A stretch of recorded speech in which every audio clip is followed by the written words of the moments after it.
Chapter 11. The Lords of Cycles. All things move in cycles. Birth, growth, decay, death, and rebirth. This is the pattern that governs all manifest existence. Empires rise and fall. Species evolve and go extinct. Stars are born from cosmic dust and eventually collapse into black holes. Even the universe itself expands and contracts in vast cosmic cycles that span trillions of years. The ancients understood this. They tracked the movements of celestial bodies, recognizing that planetary cycles correspond to earthly events. The Mayan calendar, the Vedic yugas, the precession of the equinoxes, these are all maps of the great cycles that govern human civilization. We are currently at the end of one great age and the beginning of another. The age of Pisces is giving way to the age of Aquarius. The Kali Yuga, the age of darkness and materialism, is transitioning into a new golden age. This transition period is chaotic, painful, disorienting. Old structures must collapse to make way for the new. Systems that have served their purpose must be dismantled. Beliefs that once brought comfort now bring only confusion. This is why the world seems to be falling apart. It is, but this is necessary. The old must die so the new can be born. The caterpillar must dissolve completely inside the cocoon before the butterfly can emerge. Humanity is in the cocoon right now. It feels like death, like destruction, like the end of everything. But it is actually the birth of something far more magnificent than anything that came before. You who are listening to these words, you are the pioneers of this new age. You chose to incarnate at this pivotal moment in human evolution. Your soul knew the challenges would be immense, but also that the opportunity for growth would be unprecedented. You are here to remember what humanity has forgotten, to activate dormant DNA, to anchor higher frequencies into the Earth's grid, to demonstrate a new way of being that bridges the spiritual and material realms. In Atlantis, we went through a similar transition. We stood at the pinnacle of human achievement. Our technology was advanced beyond your current science. Our spiritual development reached heights not seen before or since. But we became arrogant. We forgot the sacred balance. We used our power carelessly, and so the cycle turned. Atlantis fell, sank beneath the waves, became legend and myth. Chapter 12. The Dweller Within.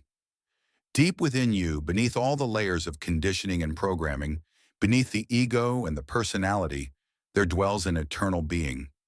Some call it the higher self.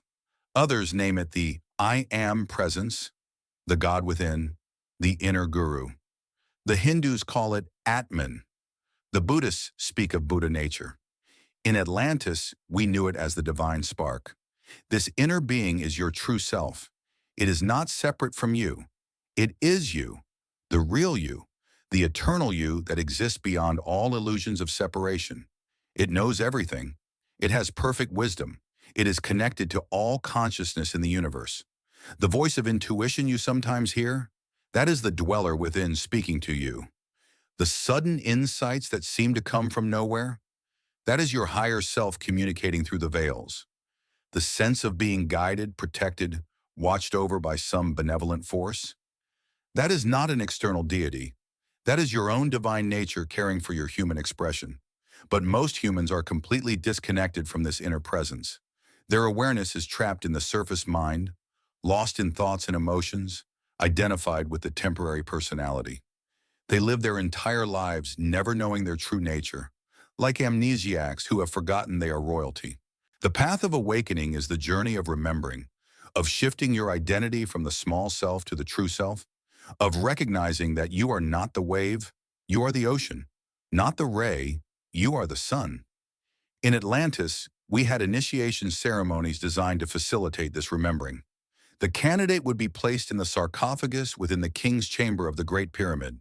There, in absolute darkness and silence, their consciousness would be guided out of the physical body. They would travel through various dimensions, meeting guides and guardians, facing tests and challenges. Finally, they would come face to face with their own higher self. This meeting is indescribable. Imagine looking into a mirror and seeing not your physical reflection, but your divine essence. Radiant, powerful, infinite, loving beyond measure. In that moment, all questions are answered, all doubts dissolve. You know who you are. You remember what you forgot. You become whole. This experience cannot be given to you by any teacher or teaching. Each person must make this journey alone. But I can tell you this, the dweller within is waiting for you. It has always been there, patiently watching, lovingly guiding, eternally present. All you must do is turn your attention inward and listen. Chapter 13, The Veil of Maya. The world you see is not the world that is. Your senses deceive you, showing you a simplified, filtered version of reality that your brain can process. Colors don't actually exist. They are interpretations your mind creates from different wavelengths of light. Sounds are vibrations in air that your ear converts into electrical signals. Solid matter is mostly empty space, atoms held together by forces you cannot see or feel. This is what the ancient seers called Maya, illusion, the veil that hides true reality. Not that the physical world is unreal, but that it is only one small slice of a much vaster reality. Your five senses are designed to navigate the physical plane, but they are incredibly limited. You cannot see ultraviolet or infrared light, though they surround you constantly. You cannot hear frequencies above or below a narrow range. You cannot perceive the electromagnetic fields that penetrate everything. There are entire dimensions of existence interpenetrating your world right now. Beings, energies, realities that exist in frequencies your senses cannot detect. Some people call them spirits or angels or aliens. In truth, they are consciousness operating at different vibrational levels, as real as you but invisible to your limited perception. In Atlantis, we developed methods to pierce the veil, to expand perception beyond the five senses. Through meditation, through sacred plant medicines, through specific breathing techniques, we could tune our consciousness to other frequencies. We could see the energy bodies surrounding physical forms. We could communicate with beings from other dimensions. We could perceive the luminous threads that connect all things in the cosmic web. This ability is not lost. It is dormant. Every human has the capacity for expanded perception. Children often see things adults cannot, until they are trained to ignore these perceptions, to trust only what the consensus reality validates. But the training can be undone. The veil can be lifted. And when it is, you will realize that you have been living in a very small room of a vast palace. Reality is far stranger, more magical, more wonderful than you have been led to believe. The materialist worldview that dominates modern science is a prison, a limitation, a narrow interpretation of existence that ignores most of what is actually here. Break free from this prison. Question everything you have been taught. Open your mind to possibilities that your culture has declared impossible. The true reality awaits your discovery. Chapter 14, The Path of Light. There comes a moment in every soul's evolution when a choice must be made. Will you continue to sleepwalk through existence, unconscious, reactive, driven by base desires and fears? Or will you awaken? Will you take responsibility for your own evolution? Will you walk the path of light? This path is not easy. It requires discipline, dedication, courage. You must face your shadows, all the parts of yourself you have denied, repressed, projected onto others. You must release attachments to things that bring you comfort but keep you small.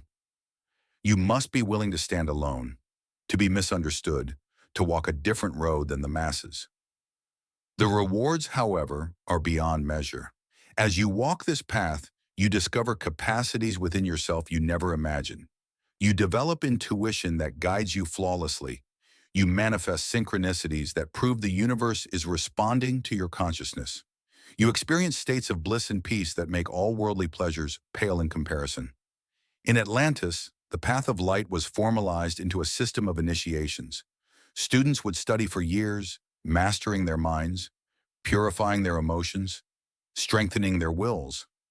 Only when they were ready would they be admitted to the higher mysteries, the secret teachings reserved for those who had proven themselves worthy. Today, the mystery schools have gone underground, their teachings scattered and fragmented. But the path remains the same. You do not need an external teacher or institution. The true mystery school is within you. Your life is the initiation. Every challenge you face is a test. Every person you meet is a mirror. Every circumstance is an opportunity for growth. The universe itself is your teacher, constantly providing exactly what you need for your evolution. Pay attention. The signs are everywhere. Numbers that repeat, dreams that carry messages, books that fall into your hands at the perfect moment, people who appear with exactly the wisdom you needed to hear. These are not coincidences. They are confirmations that you are on the path, that you are being guided, that you are not alone. And know this, once you have truly committed to the path of light, there is no turning back. You cannot unknow what you have learned. You cannot unsee what you have seen. The old life, the unconscious existence, will no longer satisfy you. You have tasted something higher, and nothing else will do. This is both a blessing and a curse. You will feel increasingly alien in a world that still slumbers. You will struggle to relate to people who are content with surface existence. You will sometimes long for the days when you too were asleep, when ignorance was bliss. But you cannot return. You can only move forward, climbing ever higher toward the light. Chapter 15, The Final Gateway. We come now to the end of this transmission, to the culmination of the wisdom I have shared. There is one final secret, one ultimate truth that contains all other truths within it. All is one. Separation is the grand illusion. Every apparent division, self and other, subject and object, spirit and matter, good and evil, all of it is Maya, a play of consciousness, waves on the surface of an infinite ocean. You are not a separate being struggling alone in a hostile universe. You are the universe, experiencing itself through the lens of individuality. You are God, dreaming the dream of being human. You are the one, pretending to be the many, so it can experience relationship, contrast, drama, evolution. This is the secret that has been hidden in plain sight throughout all spiritual teachings. I am that. Thou art that. Tattavamasi. The kingdom of heaven is within you. Atman is Brahman. These are all different ways of saying the same thing. You and the infinite are one and the same. When you truly understand this, not intellectually but experientially, when you feel it in your bones, when it becomes your living reality, everything changes. Fear dissolves, because what can threaten the infinite? Death loses its sting, because the eternal cannot die. Lack becomes impossible, because the one contains everything. This realization is what the mystics call enlightenment, liberation, self-realization, unity consciousness.